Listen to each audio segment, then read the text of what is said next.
Bonjour, ici Camille Dubé. DICAM Média vous présente une troisième vidéo hors sujet de l'émission Les Colorés dans le cadre des ateliers de l'AQETA, secteur Laval, portant sur le trouble de l'attention avec ou sans hyperactivité chez les adultes. Didier Guérin et moi-même avons fait une présentation le 18 novembre 2020 aux membres de cette association portant sur le télétravail et la télépédagogie.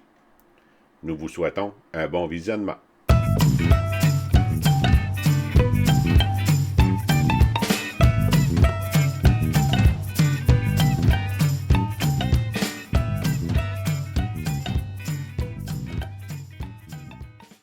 Nous allons commencer par la table des matières, si vous le voulez bien.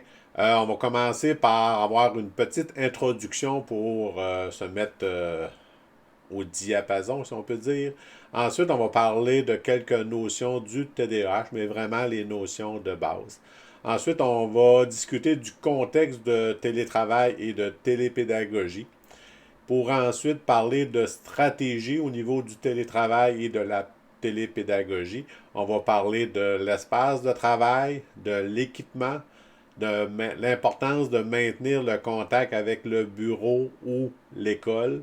On va parler aussi des outils technologiques. C'est une section qui va être très importante, qui va prendre une bonne partie de la rencontre. Alors, faites-vous-en pas, là, vous allez pouvoir revisionner les capsules portant sur les outils technologiques. On va parler ensuite d'avoir des attentes réalistes face au travail, face au télétravail et face à la télépédagogie. Et ensuite, on va parler de comment gérer son stress en temps de pandémie. Et on va finir ça avec un petit résumé de la présentation. Petite introduction. Aujourd'hui, dans le contexte actuel de la pandémie, nous allons voir comment atténuer les différentes difficultés qui sont liées au télétravail et à la télépédagogie et quelles sont les stratégies à mettre en place pour mieux gérer et poursuivre notre travail, nos études, nos enfants qui sont à la maison à cause de la pandémie et aussi comment mieux gérer son TDAH. Nous allons voir comment tirer profit aussi de la technologie pour nous aider comme travailleurs, étudiants, mais aussi comme parents. Nous vous invitons à regarder les deux premières capsules qui ont été produites afin d'avoir quelques notions de base sur le TDAH, mais aussi sur les différentes stratégies à utiliser pour mieux gérer son TDAH. On va parler un peu des symptômes chez les adultes. Les différents symptômes qu'on va retrouver, ce sont les troubles attentionnels. Là, on va parler un peu de l'attention qui est commune chez les personnes ayant un TDAH. Le trouble d'attention se retrouve dans le fait de ne pas écouter l'autre. La difficulté va se retrouver en réunion, de personne en personne, en classe, etc. On va retrouver aussi une grande agitation motrice ou cérébrale. C'est-à-dire qu'au niveau des enfants, ça va être plus moteur leur agitation. La personne va courir, sauter, grimper d'un rideau, d'un mur, sur le divan, etc. Au niveau des adolescents, ça va être surtout aussi au niveau moteur, mais aussi au niveau cérébral. Et quand on parle de grande agitation au niveau des adultes, ben là, on parle plus de haut niveau cérébral, où est-ce que les idées se suivent sans cesse. Beaucoup d'idées qui leur passent. C'est comme avoir un hamster dans leur tête, où est-ce que ça roule tout le temps. On va retrouver une certaine agitation motrice aussi au niveau des mains et des jambes, mais à moindre effet là, comparativement aux plus jeunes. On va retrouver une organisation qui est déficitaire, ça qui est assez commune pour les personnes ayant un TDAH, où est-ce que l'organisation dans leur vie en général est problématique, que ce soit à la maison, à l'école, dans les relations, dans leur travail, etc. L'organisation est très, très, très difficile. On va aussi retrouver la procrastination, où est-ce que les choses ne se font pas. Les choses sont commencées, mais ne sont pas terminées souvent. Et où est-ce que le plaisir va passer avant tout. On va retrouver aussi la notion d'impulsivité, où est-ce que la personne n'a pas de feu jaune comme que je disais dans les autres capsules qui ont été présentées. La personne n'a pas de filtre, ça veut dire qu'elle va dire et tout ce qu'elle pense dans sa tête sans trop penser aux impacts que ça peut avoir au niveau de ses relations, autant de couple, d'amitié, travail, etc. Et on va retrouver aussi une composante anxiété qui est commune chez toutes les personnes dans la population, mais qui est aussi présente chez les TDAH, mais à différents niveaux. Si on regarde un peu le volet médication, la médication est différente pour chacun d'entre nous. Si une molécule fonctionne pour un, ça ne veut pas dire qu'elle va fonctionner pour l'autre. Alors, il faut faire attention à ne pas essayer la médication sans en avoir parlé avec son médecin auparavant. Ça peut prendre aussi quelques essais avant de trouver la bonne molécule. Il ne faut pas se décourager. Ça peut prendre deux, trois, parfois même quatre essais avant de trouver la bonne molécule. Et c'est pour ça que c'est important d'avoir un bon suivi avec son médecin de famille à ce niveau-là. Il y a deux sortes de médicaments. Il y a des médicaments de courte durée d'environ 3-4 heures et de longue durée qui vont faire en moyenne entre 7 et 24 heures, tout dépendant de la médication. Il y a deux sortes de médicaments. Il y a les psychostimulants et les non psychostimulants. Et je vous dirais d'aller voir la capsule précédente pour de plus amples explications à ce niveau-là, où est-ce que j'en parle un petit peu plus longuement.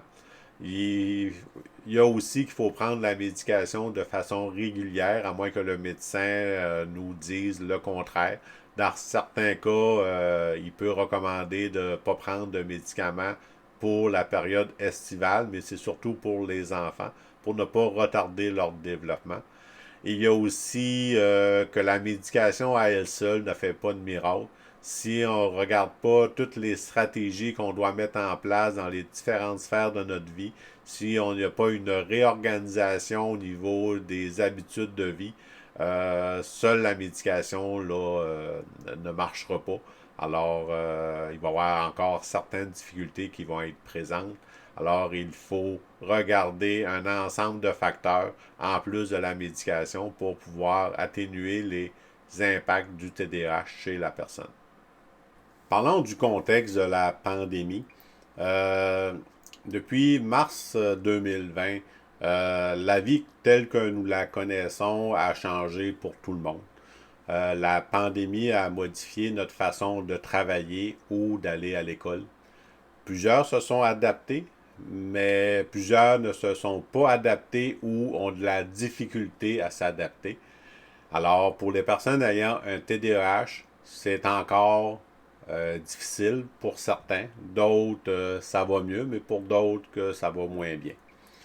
Dans le contexte actuel, le travail ou les études exigent pour les personnes ayant un TDAH de développer une plus grande autonomie, une plus grande discipline, organisation, planification du temps des personnes, de l'horaire, etc. Une plus grande gestion et aussi de développer un éventail de stratégies pour réussir à combler et à s'adapter. Le travail ou les études à la maison apportent certains avantages, mais aussi des inconvénients.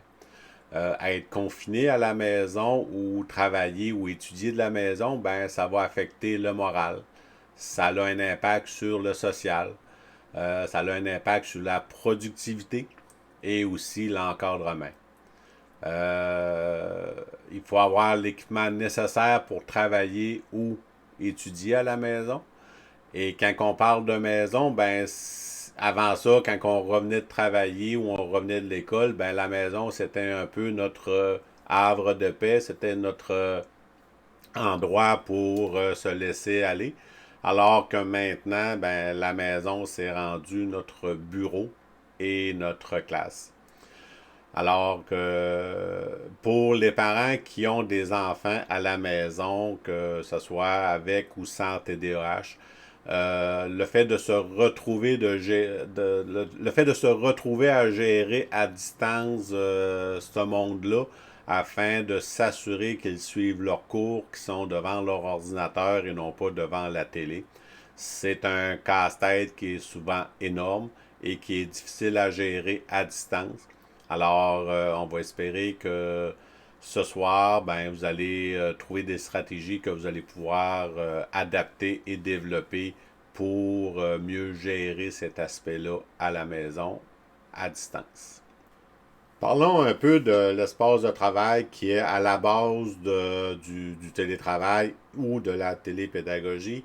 Ce qui est important dans cet aspect-là, c'est de vous trouver un endroit qui va être propre à vous. Où est-ce que ça ne sera pas dans la cuisine ou dans le salon. C'est les deux pires endroits que je vous dirais pour le faire. Si vous êtes obligé, prenez-le, mais si vous avez un autre endroit où est-ce que vous pouvez vous installer, je vous le recommande très fortement. Dites, dites-vous que c'est votre espace à vous. Vous devez faire en sorte qu'il soit en ordre, qu'il soit accessible et efficace pour vous. Vous pouvez demander à votre employeur pour l'achat de table ou de chaises pour que vous soyez le plus optimum possible là, au niveau du travail. Certaines entreprises vont vous rembourser l'achat de bureaux ou de chaises et n'hésitez pas à le demander. Pour la télépédagogie, c'est la même chose. Souvent, les jeunes ont déjà un espace dans leur chambre. Alors, c'est de l'aménager encore mieux car c'est différent de faire ses devoirs à la maison par la suite que de faire de la télépédagogie dans sa chambre là, 5 jours semaine pour certains ou en alternance travail, pas travail, mais école et maison par la suite. Alors, comme que je vous disais, c'est de vous trouver un endroit qui est confortable pour vous, fixe, et où est-ce que vous n'allez pas être dérangé. Alors, trouvez-vous un endroit dans ce sens-là.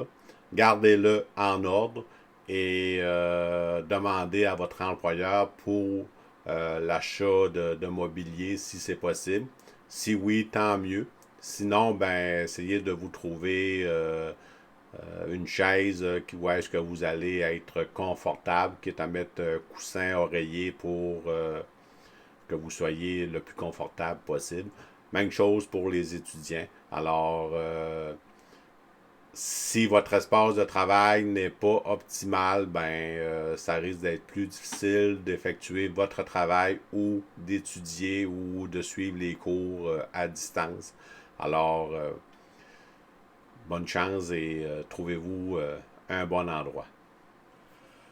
Avoir le bon équipement est nécessaire pour faire du télétravail ou de la télépédagogie. À la base, ça vous prend un ordinateur adéquat, performant. On n'est pas obligé d'avoir le dernier cri, mais ça prend un ordinateur qui est capable de supporter les logiciels et de donner du rendement. Au niveau du télétravail, je vous dirais que c'est à l'employeur de vous fournir l'équipement informatique.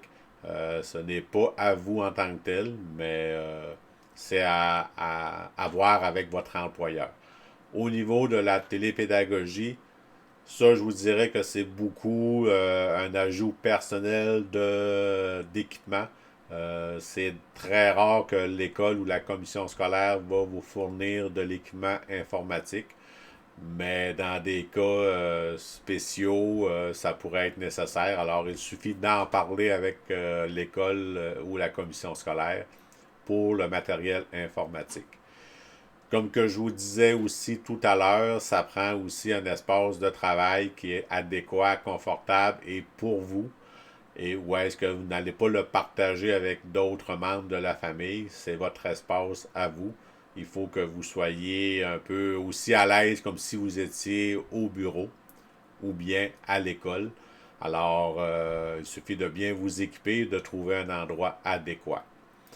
Au niveau de la connexion Internet, ça, je vous dirais que c'est très important. Ça prend une connexion qui est illimitée et performante, car si vous êtes en télétravail et vous avez des enfants en télépédagogie, ça va demander beaucoup de données et ça prend une connexion Internet performante et illimitée dans ce sens-là.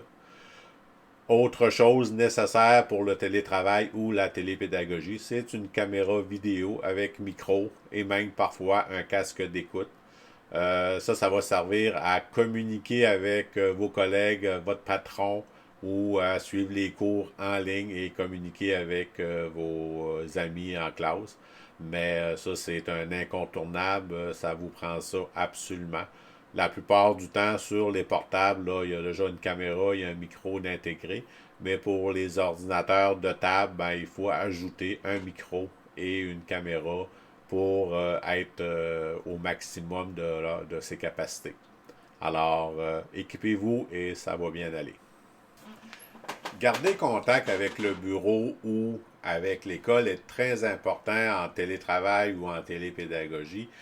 Lorsqu'on est à la maison, il est très important de garder contact avec ses collègues qui sont eux aussi à la maison, mais aussi avec son patron pour justement vérifier le travail qu'on a à faire, les échéanciers qu'on a et est-ce qu'on est à jour dans nos informations.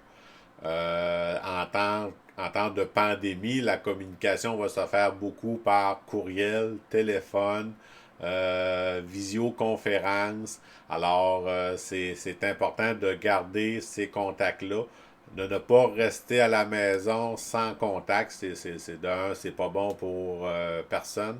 Mais pour le TDAH, c'est encore plus important pour justement garder le focus sur qu'est-ce qu'il a à faire. Au niveau de la télépédagogie, ben, c'est sensiblement aussi la même chose. C'est tout un autre monde, là, le fait de suivre des cours en ligne. C'est un autre genre de communication avec le prof. C'est comme ma fille est à l'université, puis je vous dirais qu'être avec 200 autres personnes là, dans une classe, ben c'est pas évident. Et de garder contact avec le prof, de voir un peu si on a des questions à poser, c'est toute une autre dynamique et c'est toute une autre histoire. Alors, c'est bon de vérifier un peu les moyens de communication qu'on a pour avec le professeur, mais aussi pour ceux qui ont des difficultés, de garder contact avec le service d'aide aux élèves pour justement là, vérifier les accommodements, comment on peut s'organiser pour les examens, pour la prise de notes. Là, un petit peu plus tard, on va pouvoir voir un peu quels sont les outils technologiques que vous allez pouvoir utiliser. Mais pour la télépédagogie, il faut tenir au courant des difficultés qu'on a et voir avec l'école là, qu'est-ce qui peut être aménagé pour justement là, nous aider. Et comme que je vous disais, pour les personnes TDAH au niveau du télétravail, de garder contact avec ses collègues et son patron est primordial pour justement être performant, savoir qu'est-ce qu'on a à faire, est-ce qu'on est dans les temps et ça nous permet justement de garder le focus puis de garder aussi le moral, d'avoir des nouvelles de tout le monde puis voir un peu comment que tout le monde se sent, c'est très important. Alors, n'hésitez pas à garder contact avec vos amis, vos collègues et votre patron. Pour l'école, c'est de garder contact avec le professeur, la direction, ne pas hésiter à communiquer avec eux si vous avez des difficultés. Mais c'est une des choses les plus importantes en milieu de télétravail et de télépédagogie. Alors, n'hésitez pas. Camille vient de nous montrer comment ou les moyens qu'on peut prendre pour les choses qu'on peut mettre en place pour avoir des conditions gagnantes en contexte de télépédagogie ou de télétravail. Par contre, même si on fait tout ce qu'on doit faire pour s'assurer d'être bien outillé et d'être bien disposé aux apprentissages ou à une participation active au processus de télépédagogie ou de télétravail, ça ne fonctionne pas toujours. Et c'est là que c'est intéressant de connaître quelques outils technologiques qui vont aider la personne présentant un trouble de l'attention à faire avec son déficit d'attention. Alors, on va regarder pendant les prochaines minutes différentes façons de faire, un peu pour compenser ou pallier à ces difficultés d'attention. On va regarder, entre autres, comment faciliter l'intégration et l'organisation du savoir là, en contexte de télétravail et de télépédagogie. Donc, c'est important de savoir comment se donner une chance. Parce que, on le sait, c'est difficile pour une personne présentant un déficit d'attention d'offrir une attention soutenue en contexte de visioconférence ou en contexte de téléréunion. C'est aussi difficile pour une personne qui est habituée de bouger ou qui aime bouger, de rester assis pour une longue période de temps à visionner un cours de cégep en ligne, de participer à une réunion avec ses collègues sur Zoom ou sur Teams.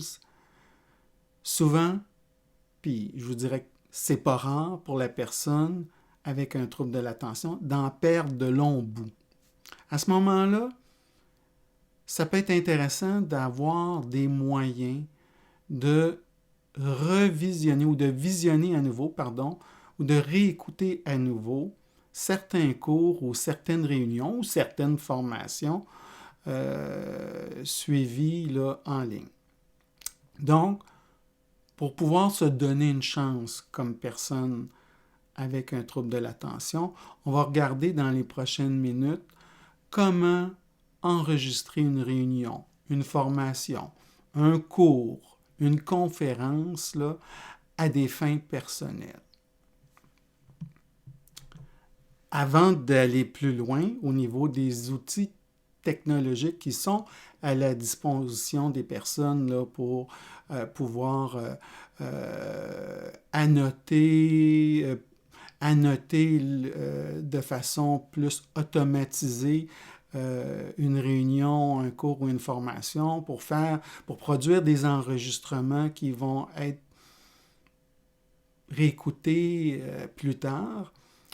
Je vais ouvrir une petite parenthèse sur les aspects juridiques de ce que nous allons vous offrir comme outil. Et vous parler un peu du contexte de la loi entourant les enregistrements audio et vidéo. Sur ce plan, la loi est catégorique. Toute conversation à laquelle une personne prend part peut être enregistrée. Donc, la personne qui enregistre n'a pas à dévoiler à son interlocuteur qu'il est en train ou qu'elle est en train d'enregistrer le cours, la réunion ou la conférence. Puis, ce qui est important de savoir, c'est que même s'il est légal d'enregistrer une conversation, il est toutefois pas toujours permis de pouvoir la rendre publique. En fait, si j'enregistre un cours, et c'est là que c'est intéressant de connaître quelques outils technologiques qui vont aider la personne présentant un trouble de l'attention à faire avec son déficit d'attention. Alors, on va regarder pendant les prochaines minutes différentes façons de faire, un peu pour compenser ou pallier à ces difficultés d'attention. On va regarder, entre autres, comment faciliter l'intégration et l'organisation du savoir là, en contexte de télétravail et de télépédagogie. De prendre en compte l'aspect des droits d'auteur au niveau des conférences qui sont données en ligne ou bien des cours qui sont donnés en ligne. Je ne peux pas distribuer ça de façon libre. Mais il n'y a aucune contradiction par rapport à un usage personnel. Et ce qui est surtout important, c'est que personne, ni l'employeur, ni un enseignant, ne peut interdire l'enregistrement d'une conversation à laquelle vous prenez part. Et là, c'est bien important de souligner, de surligner et d'encercler l'élément, une réunion, un cours à laquelle vous prenez part. Donc, ça, c'est une condition essentielle. D'accord? C'est une condition importante à ce droit.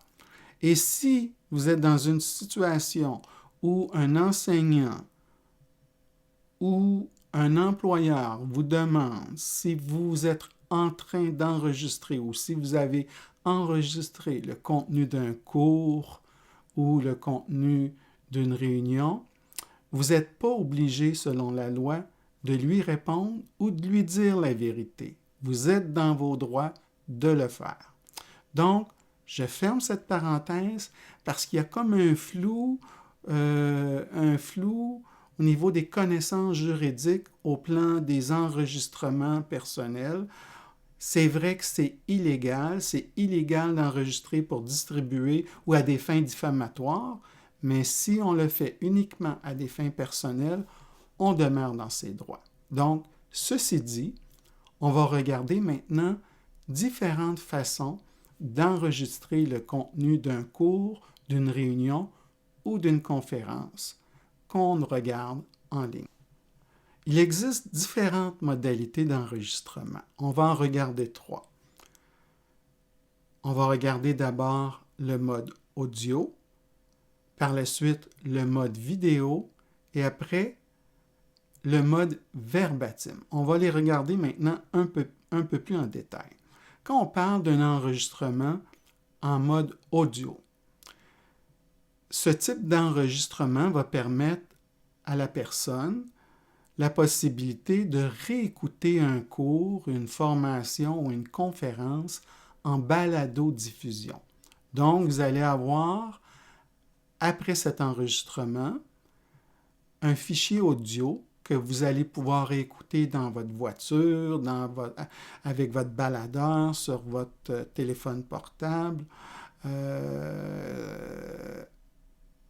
dans vos déplacements à la maison ou peu importe le moment que vous allez choisir. Donc, ça peut être utile. Des fois, on a perdu beaucoup de bouts.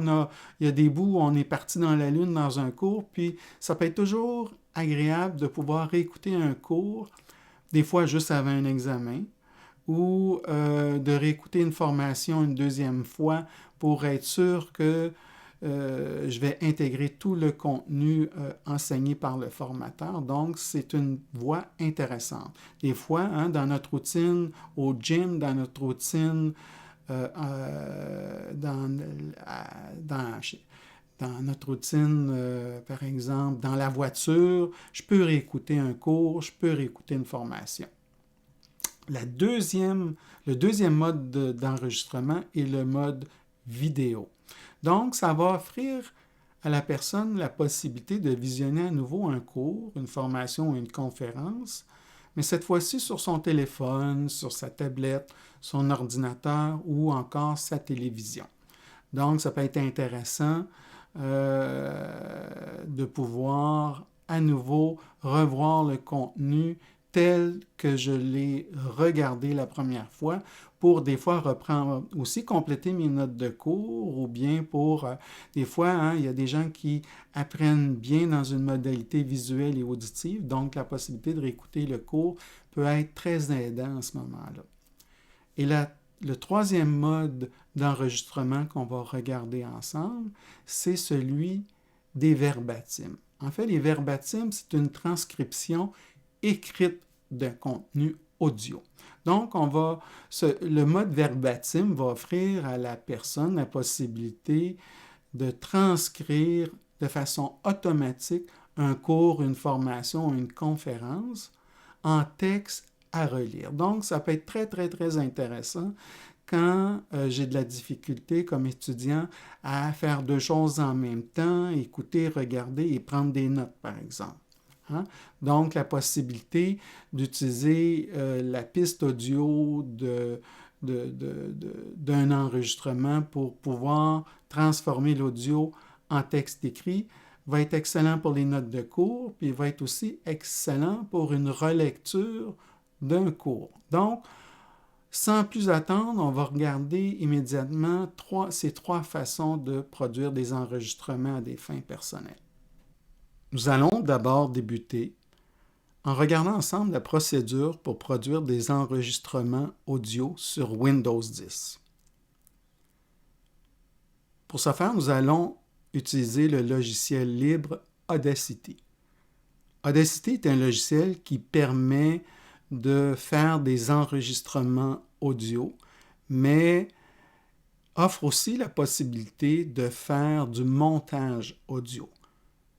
Nous, pour la démonstration qui va suivre, on va utiliser seulement la fonctionnalité d'enregistrement audio. Avant de débuter tout enregistrement, c'est important de s'assurer que la fonctionnalité de mixage stéréo est activée dans Windows 10. Cette fonctionnalité de mixage stéréo va nous permettre d'utiliser la sortie des haut-parleurs ou encore la sortie des écouteurs comme microphone virtuel pour permettre l'enregistrement des pistes audio qui nous intéressent. Donc, comment s'assurer que cette fonctionnalité a été activée? Vous allez d'abord cliquer sur le bouton droit de l'icône du petit haut-parleur là, tout en bas tout en bas à droite, près de l'heure. Vous allez cliquer avec le bouton droit et vous allez sélectionner « Ouvrir les paramètres audio ». Une fois cela fait, vous allez observer que dans les périphériques d'entrée, il y a la possibilité de gérer les périphériques audio. C'est là qu'on va aller vérifier quels sont les périphériques d'entrée qui sont activés dans votre session Windows. Si le périphérique mixage stéréo n'est pas activé, vous allez le sélectionner et cliquer sur le bouton « Activer ».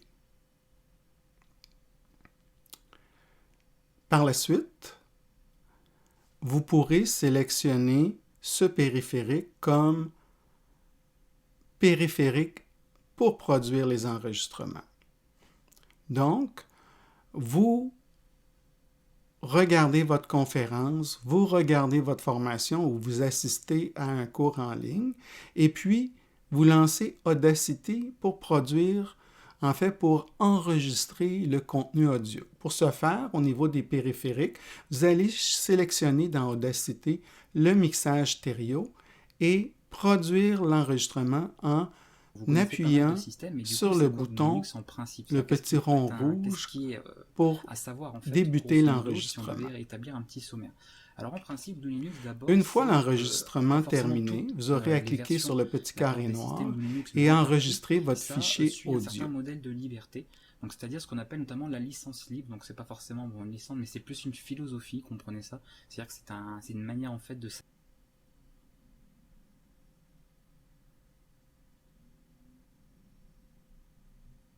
à savoir en fait. Donc, tout fonctionne bien, notre enregistrement bien fonctionné. D'abord, c'est un petit mot pour parler maintenant des utilisateurs de macOS.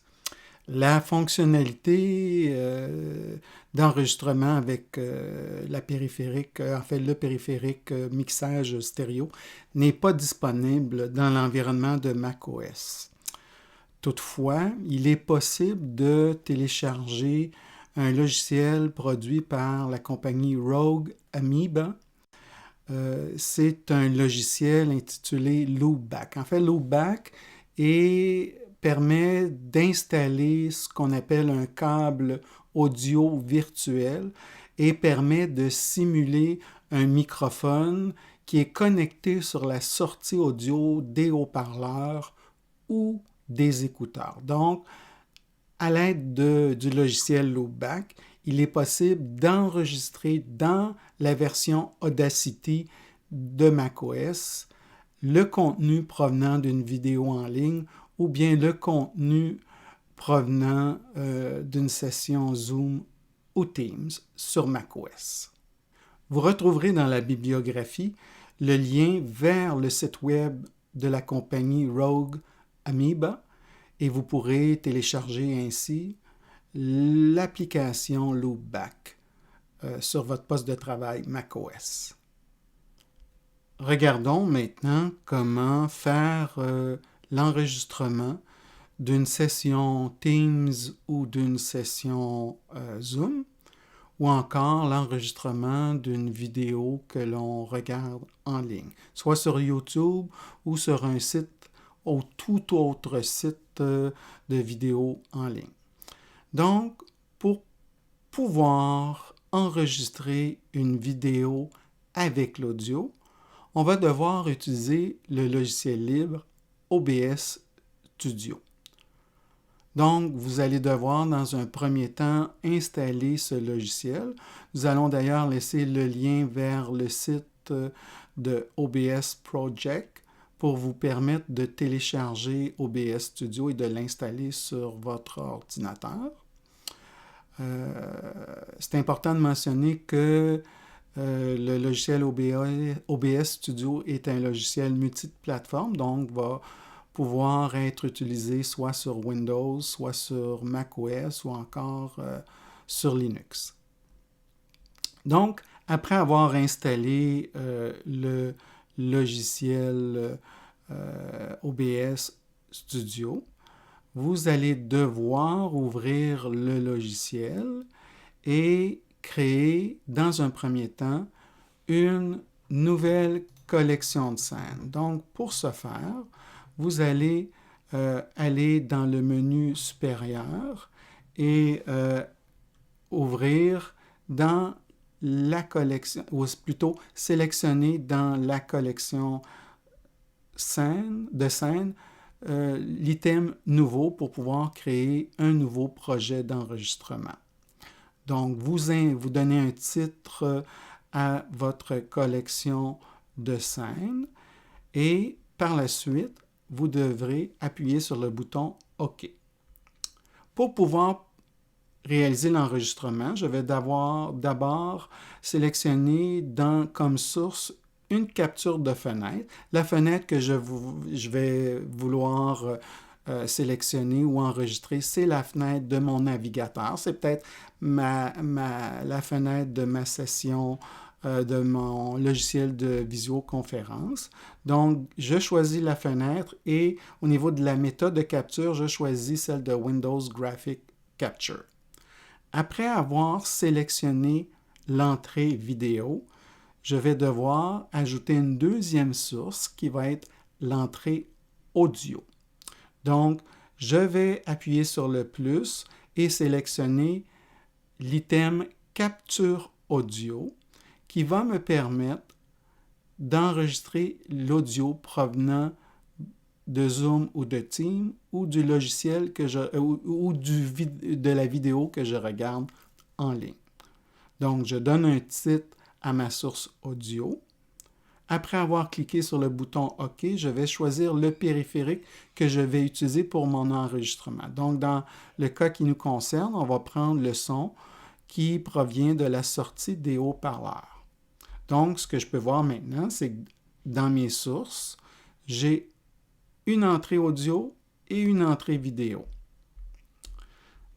Avant de débuter l'enregistrement, je dois, dans un premier temps, m'assurer que dans les paramètres audio, la fonctionnalité de mixage stéréo est sélectionnée, ou plutôt activée.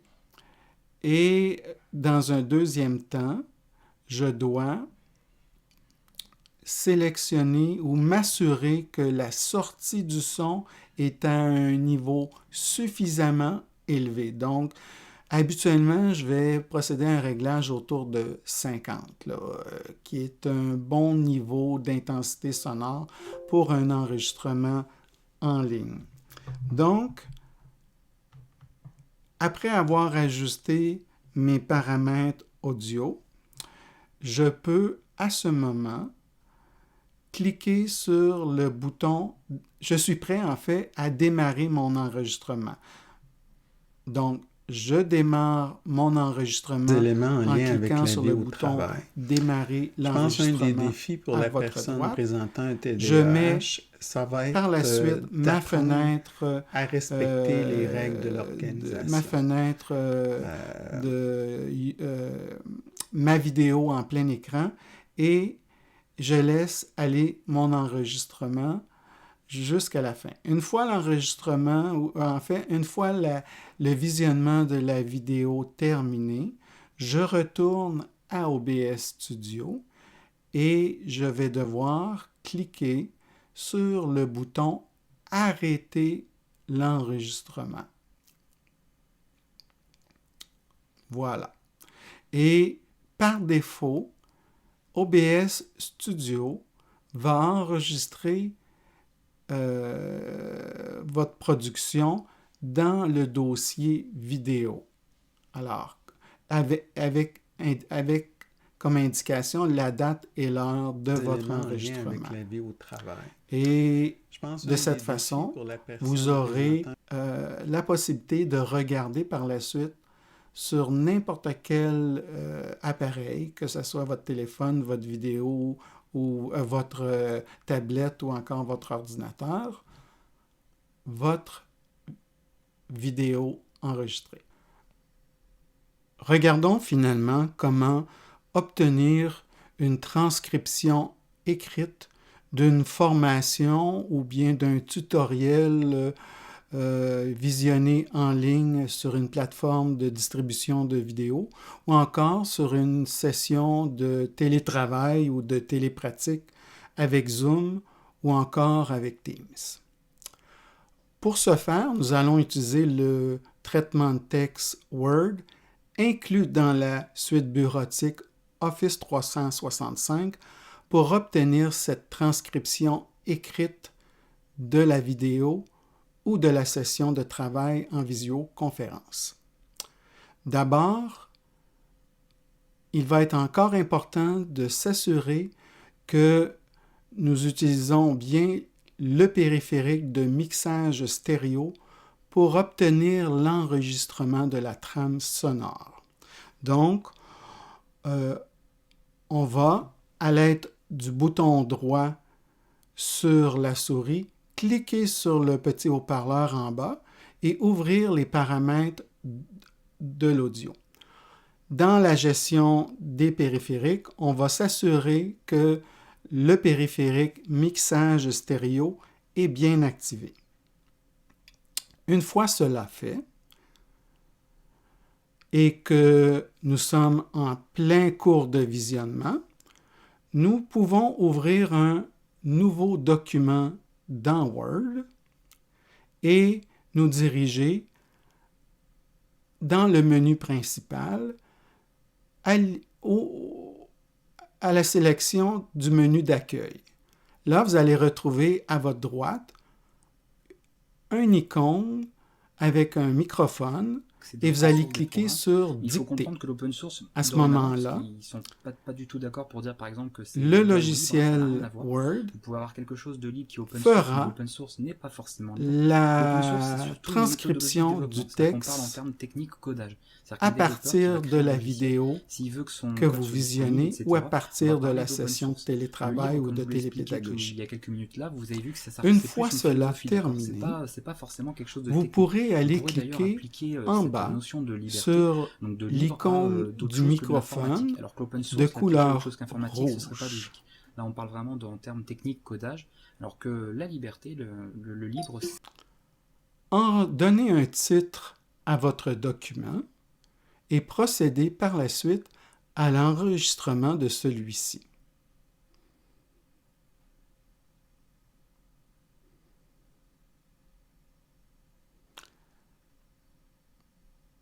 Il est surprenant de voir la qualité de la transcription de la suite bureautique Office 365. Je vous la recommande fortement pour la réalisation de cette tâche. Lors de notre dernière présentation sur le déficit d'attention chez l'adulte, nous avions abordé le thème de l'organisation avec vous et parlé entre autres du logiciel et de l'application Notebook pour s'aider au plan de l'organisation du quotidien. Alors, nous allons prendre quelques minutes ensemble maintenant pour regarder les différents logiciels ou applications qui existent pour aider l'étudiant ou le professionnel à s'organiser au quotidien et à organiser ses notes de travail. On va regarder ensemble principalement 3 applications.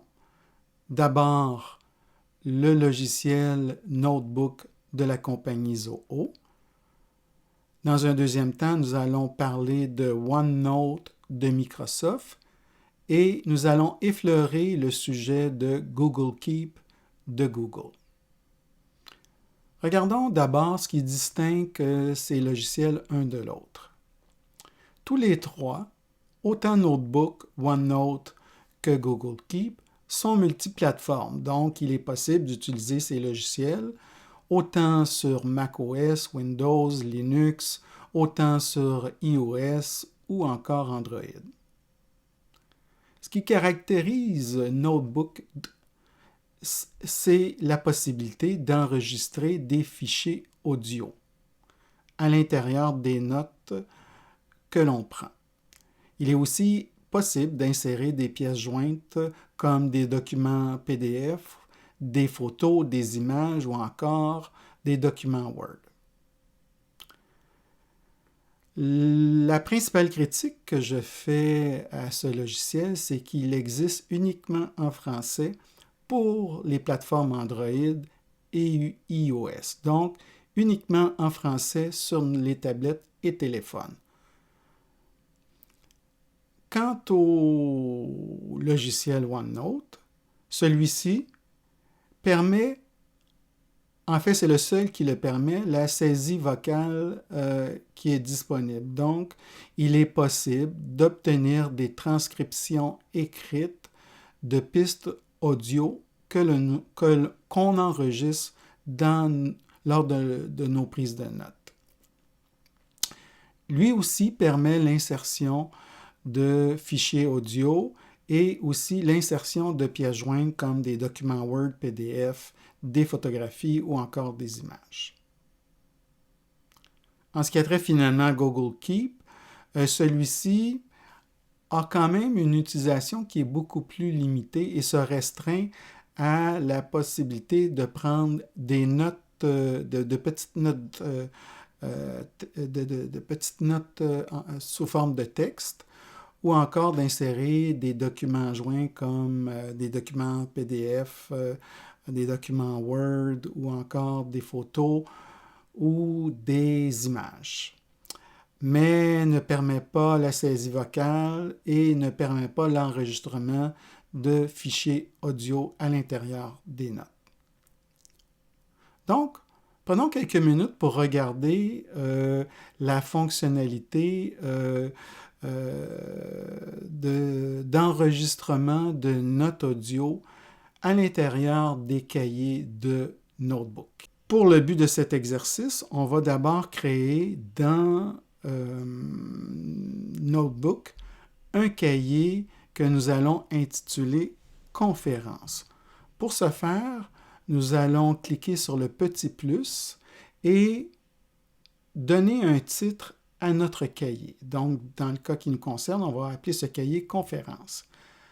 Il est possible de personnaliser ce cahier en changeant sa couverture à l'intérieur des choix à faire par le logiciel Notebook. Une fois cela fait, disons que nous souhaitons enregistrer la trame sonore de la conférence à laquelle nous assistons.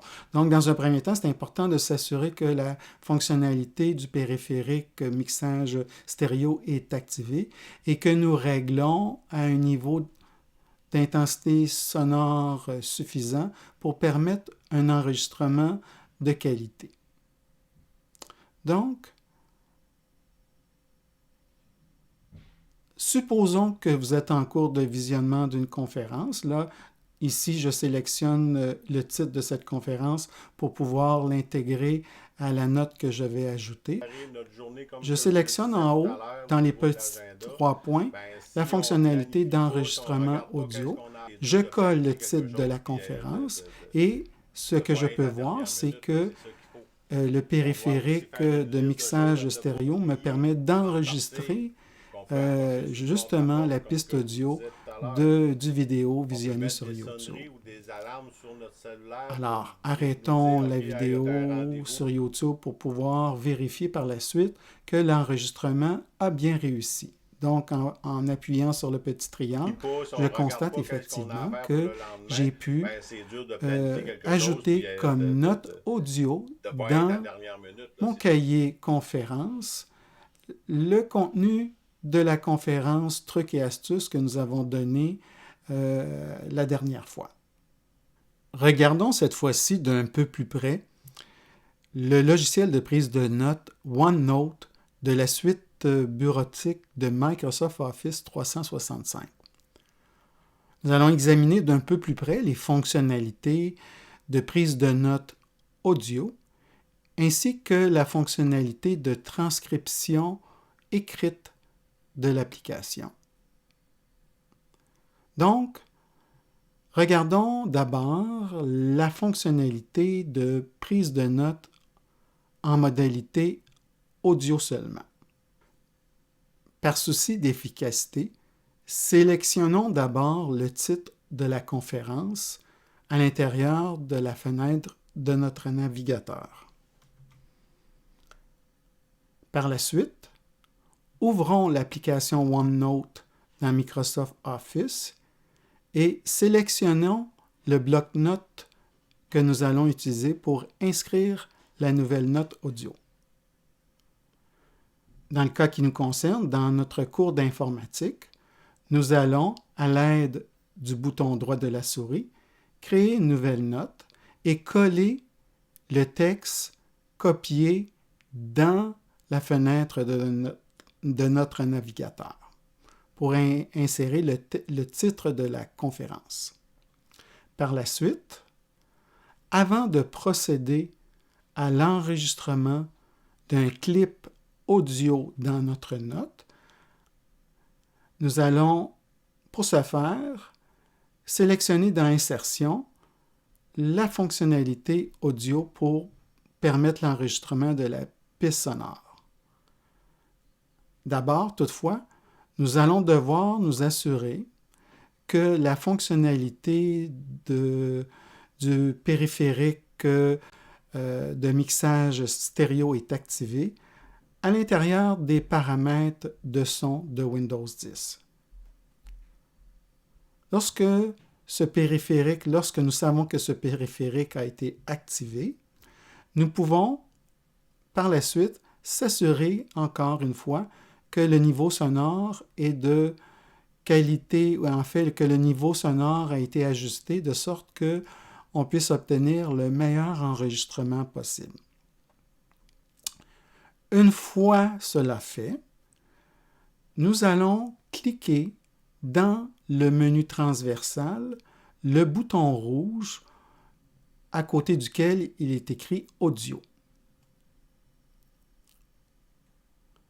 Une fois cela fait, on peut partir la vidéo sur YouTube et procéder à son enregistrement.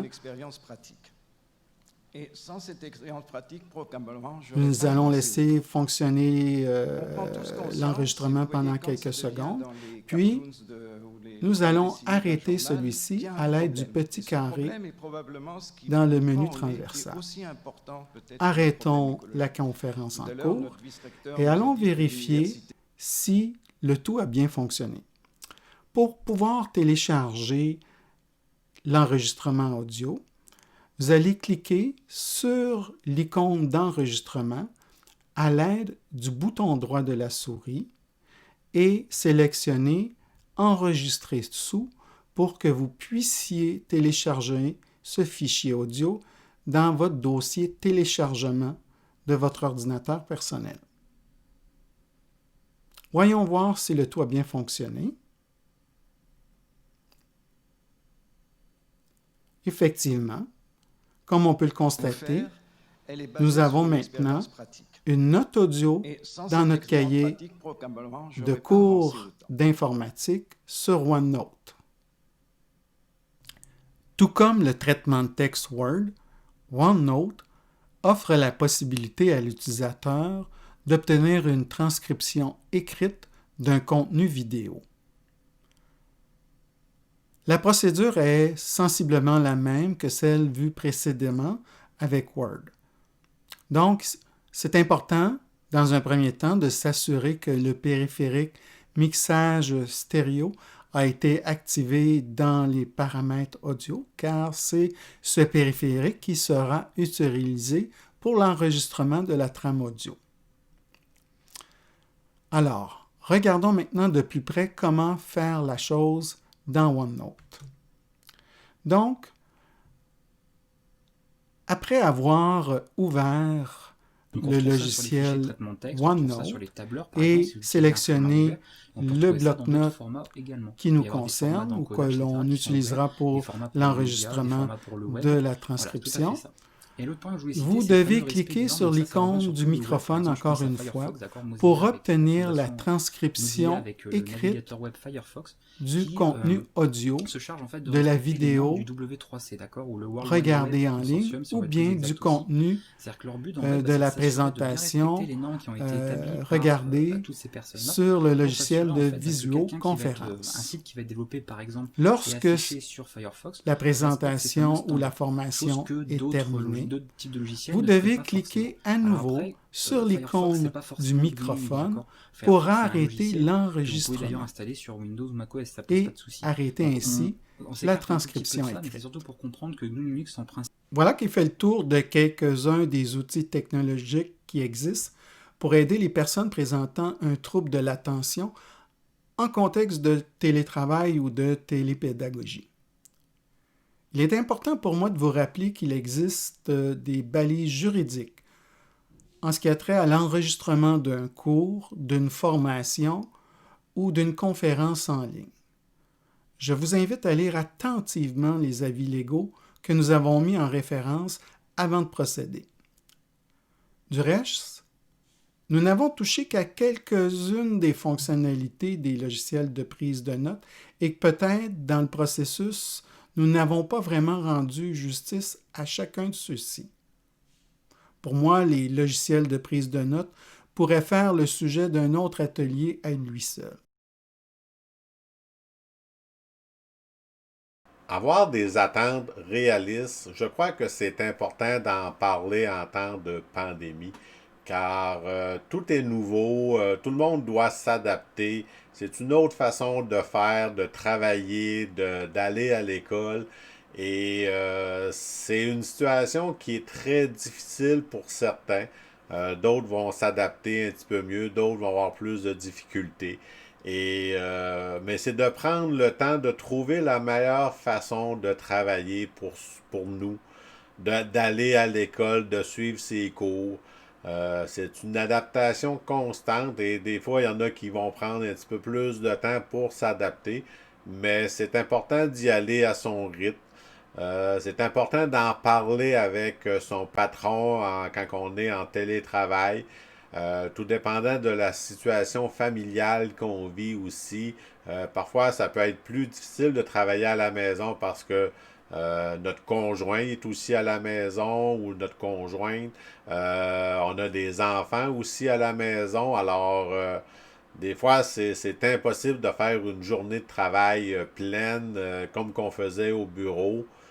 Parce qu'on est dérangé, parce qu'on doit s'occuper des enfants qui sont eux aussi en télépédagogie. Alors, c'est important de s'adapter puis d'avoir des attentes réalistes par rapport au travail qui nous est demandé. D'en discuter avec son patron, je pense que c'est une des clés du succès.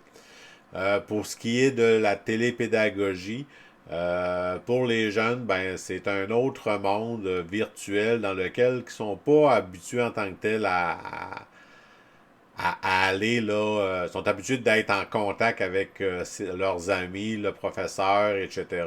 Alors de tout faire ça de façon virtuelle, je pense que c'est quelque chose. Puis quand on a un TDAH, ben c'est quand même peut-être beaucoup demandé à la personne de s'adapter. À l'école, ben on peut avoir des accommodements, mais c'est là qu'en télépédagogie, est-ce que ça, c'est possible?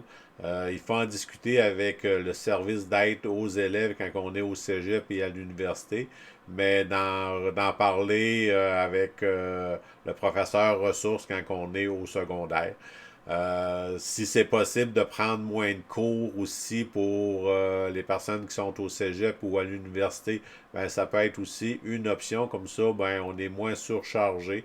On a un petit peu plus de temps pour s'adapter et de suivre un peu le rythme.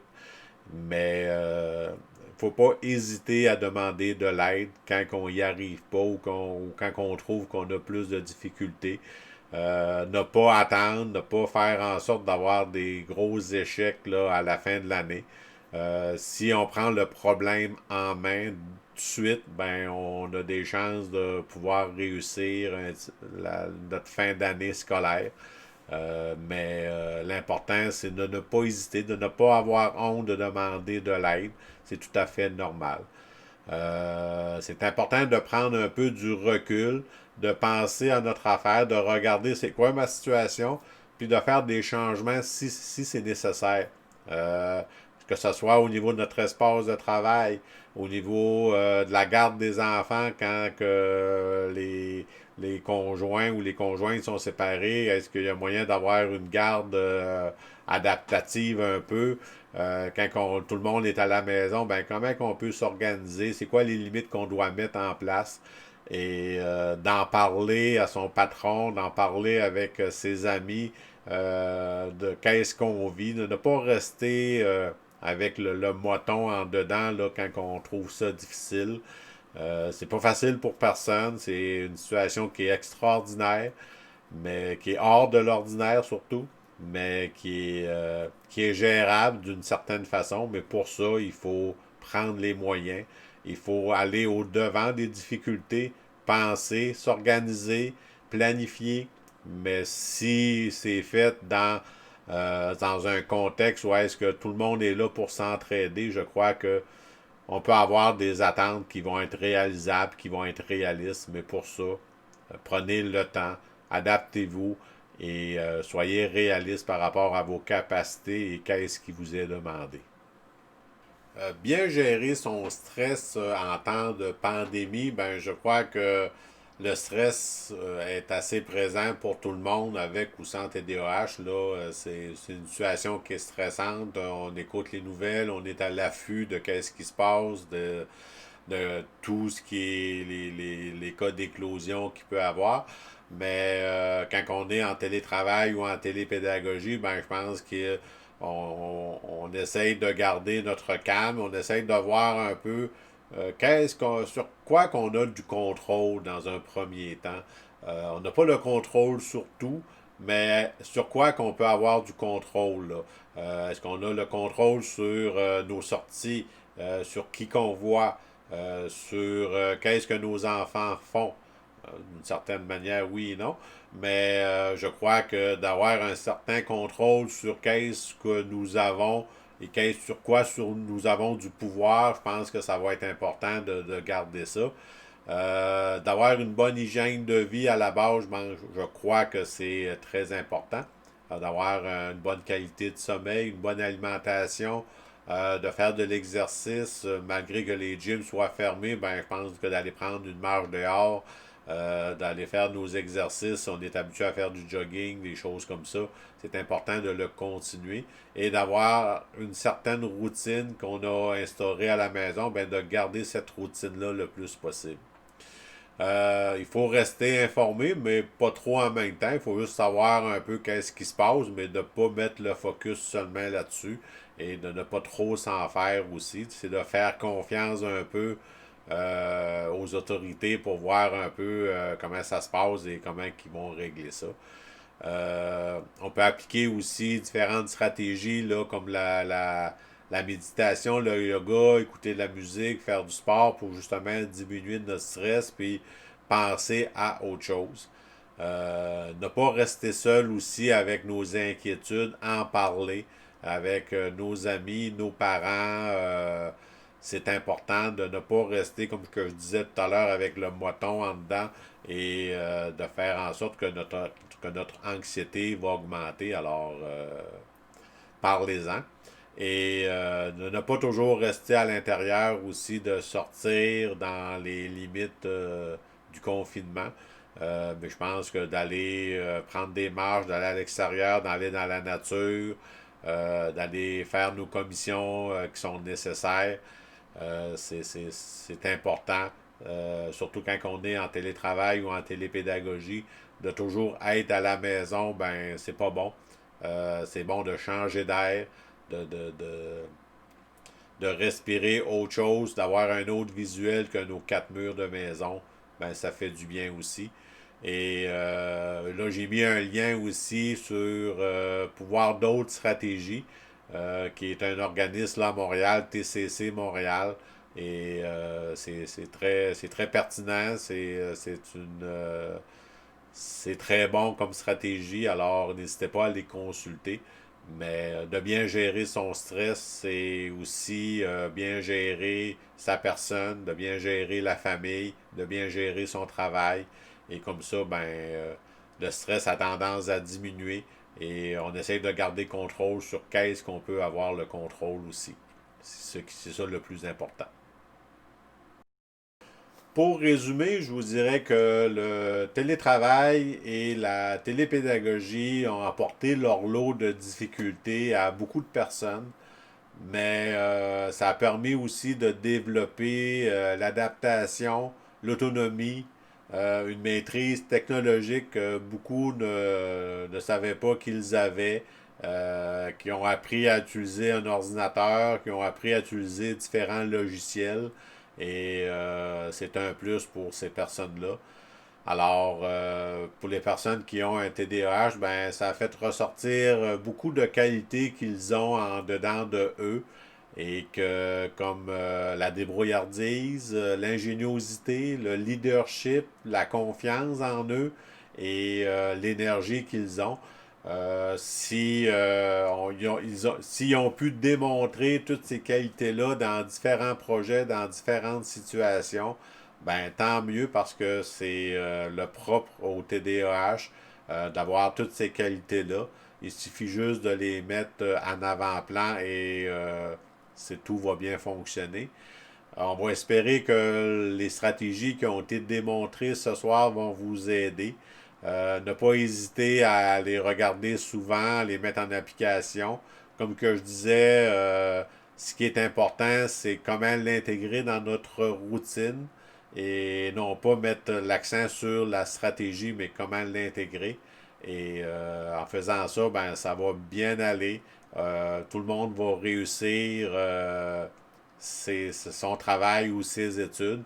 Alors, on va espérer que ces stratégies-là vont vous être utiles dans le présent et aussi dans le futur. Merci.